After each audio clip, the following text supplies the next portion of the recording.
할렐루야. 3월 1일 3월 첫날입니다. 오늘부터 우리가 매일 성경으로 아침 큐티를 함께 하는데요. 아침마다 주의 말씀을 묵상할 때에 그 말씀 속에서 하나님의 기쁘시고 선한 뜻을 분별함으로 하루를 시작하는 온리더스 청년 공동체 되기를 소망합니다. 오늘은 누가복음 8장 1절에서 15절 말씀 네 가지 밭의 비유를 함께 살펴보겠습니다. 이 말씀 우리가 너무도 잘 알고 있는 말씀인데요. 주님께서는 4절부터 15절 말씀을 통하여서 씨 뿌리는 비유를 통하여서 하나님 나라에 대해서 우리에게 다시 한번 알려주고 있습니다. 5절을 보면 이렇게 이야기하죠. 씨를 뿌리는 자가 그 씨를 뿌리러 나가서 뿌릴새 더러는 길가에 떨어짐에 밟히며 공중의 새들이 먹어버렸다라고 이야기합니다. 그래서 씨가 무엇인가요? 11절에서 알려주죠. 이 씨는 하나님의 말씀이다라고 알려줍니다. 씨를 뿌리는 자는 하나님의 말씀을 뿌리는 자에게 하나님과 예수님을 의미합니다. 주님께서 하나님의 말씀을 뿌리는 곳이 어디일까요? 우리들의 마음이죠. 하나님의 말씀을 듣는 사람들의 마음이 씨 뿌리는 장소가 됩니다. 그 장소를 길가와 또 바위, 가시떨기, 좋은 땅으로 설명을 하고 있는데요. 농부가 씨를 뿌리는 이유는 단순합니다. 열매, 결실을 얻기 위해서이죠. 그런데 씨가 뿌려져도 열매를 맺지 못하는 경우가 있습니다. 즉 하나님의 말씀을 듣기는 들어도 또 보기는 보아도 하나님의 말씀이 열매 맺지 못하는 사람들이 있다는 것인데요. 오늘 본문에서는 그 사람들을 세 가지 비유로 알려줍니다. 첫째, 마음이 길가와 같은 사람이죠. 5절을 다시 보면은 씨를 뿌리는 자가 그 씨를 뿌리러 나가서 뿌릴새 더러는 길가에 떨어짐에 밟히며 공중의 새들이 먹어버렸다라고 이야기합니다. 이 구절에 대한 해석이 12절에 있죠. 길가에 있다는 것은 말씀을 들은 자니 이에 마귀가 가서 그들이 믿어 구원을 얻지 못하게 하려고 말씀을 그 마음에서 빼앗았다라는 것입니다. 하나님의 말씀이 길가에 떨어졌다는 것은 결국 하나님의 말씀을 듣자마자 공중의 새가 하나님의 말씀의 씨를 빼앗아 가는 것처럼 사탄 마귀가 우리의 마음에 심겨진 그 말씀을 빼어서 간다는 것이죠. 마음이 길가 같은 사람은 사탄 마귀의 방해로 하나님의 말씀의 씨가 마음에 뿌려지지만 제대로 열매를 맺지 못하는 사람을 가리킵니다. 청년 여러분, 사탄 마귀는 언제나 어느 때나 존재합니다. 그리고 항상 하나님과 우리의 관계를 깨트리려고 호시탐탐 기회를 노립니다. 아담과 하와에게 뱀이 그렇게 했듯이 오늘날 우리에게도 끊임없이 이런 사탄의 방해가 있습니다.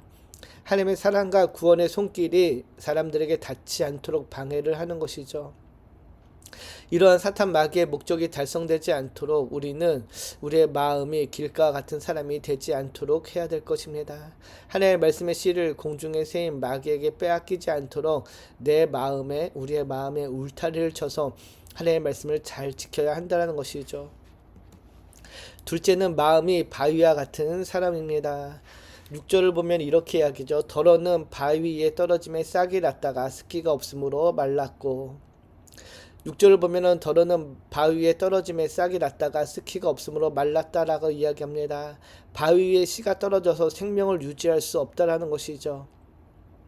무엇을 의미합니까? 13절에 알려주는데요. 바위 위에 있다는 것은 말씀을 들을 때에 기쁨으로 받으나 뿌리가 없어 잠깐 믿다가 시련을 당할 때에 배반하는 자라고 이야기하죠. 마음이 바위와 같은 사람은 마음이 길가와 같은 사람과 비교해서 좀 나은 듯해 보입니다. 우선 말씀을 기쁨으로 받기 때문인데요. 하나님의 말씀을 기뻐하며 받는 사람들이 많이 있습니다. 그런데 그 마음이 바위 위에 다면은 씨앗이 뿌리를 내릴 수 없고 습기가 없어 말라버리게 됩니다. 뿌리를 내리지 못한다라는 것은 잠깐 믿음 생활을 하다가 시련을 당할 때에 그 믿음을 버리는 사람을 의미하죠. 믿음 생활을 할 때에는 이런저런 제약이 많이 있습니다. 정직하게 살아야 하고 또 불의와 타협하지 않아야 하고 자기 희생과 섬김으로 낮아져야 합니다. 이러한 변화된 생활을 시작해보면 이를 이상하게 여기는 가족이나 주변 사람들로부터 도전적인 말을 듣게 됩니다. 그런 말을 듣고 변화된 삶의 방식을 유지하느냐 포기하느냐를 두고 갈등을 겪게 되는데요. 이것이 시련이죠. 그 시련을 견디지 못해 믿음 생활을 떠나는 사람들, 바로 배반하는 자, 바위에 씨가 뿌려진 사람입니다.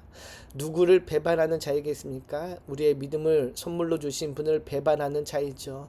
그래서 우리는 우리의 마음이 바위와 같이 되지 않도록 항상 우리의 마음을 지켜야 됩니다. 셋째는 마음이 가시떨기속과 같은 사람이죠.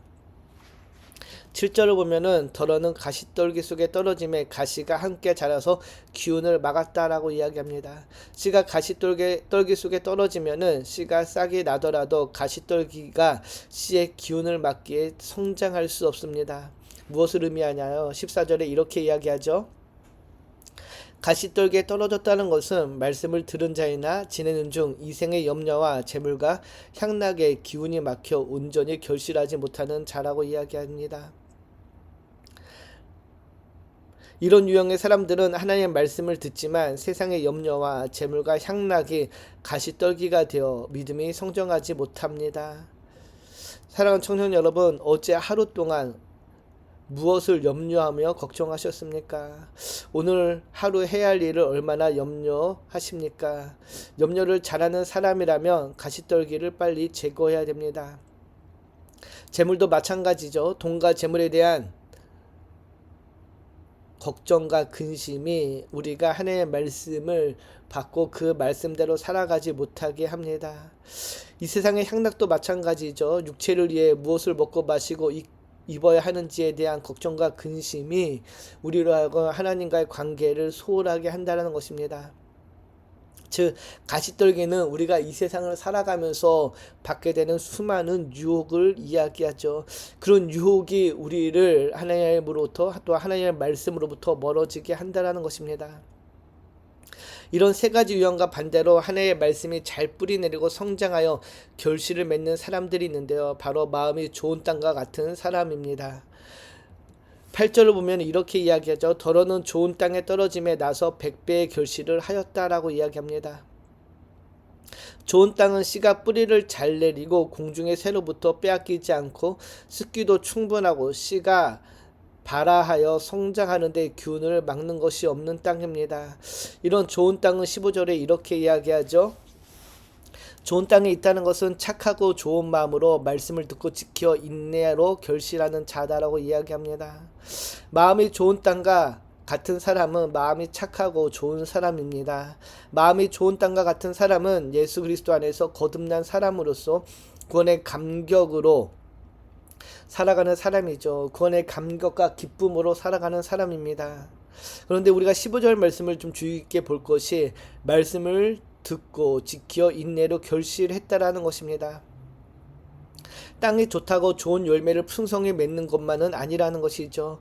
우리 안에 심겨진 말씀을 잘 지켜야 한다는 것입니다. 공중에 새가 와서 쪼아 먹지 못하도록 또 해충들이 와서 먹지 못하도록 잘 지키는 것이 필요합니다. 그리고 기다릴 수 있어야 합니다. 열매를 맺고 자라고 출수할 때까지 시련과 고난 가운데서 넘어지지 않고 견디고 인내할 수 있어야 한다는 것입니다. 즉 때가 됨에 출수하는 그 시간이 필요하다는 것이죠. 온리더스 청년 여러분, 우리 모두 좋은 땅, 좋은 마음을 갖고 있습니다. 그러기에 우리 안에 좋은 열매가 맺혀질 수 있도록 잘 지키고 간수하며 또 가꿔야 할 것입니다. 성실한 농부처럼 마음밭을 부드럽게 갈고 뿌려진 말씀을 정성껏 가꾸며 결실할 때까지 인내해야 합니다. 인내로 오늘 하루를 살 때 결국 우리 삶의 열매가 맺혀지게 될 것입니다. 오늘 하루 마음의 밭을 가꾸며 주님과 함께 하는 기쁨의 하루 되기를 주님의 이름으로 축복하며 기도합니다. 기도하겠습니다. 참 좋으신 하나님 감사합니다. 오늘도 이 아침에 주님의 말씀을 보고 듣고 나누게 하심을 감사합니다. 하나님, 우리의 마음이 좋은 땅이 되기를 소망합니다. 그래서 우리 안에 심겨진 그 말씀을 잘 지켜나가는 우리 온리더스 청년 공동체 되게 하여 주시옵소서. 날마다 우리의 삶의 열매가 맺혀질 수 있도록 하나님 우리의 삶을 지켜주시고 또한 보호하여 주시옵소서. 감사드리며 우리를 구원하신 예수님의 이름으로 기도드립니다. 아멘.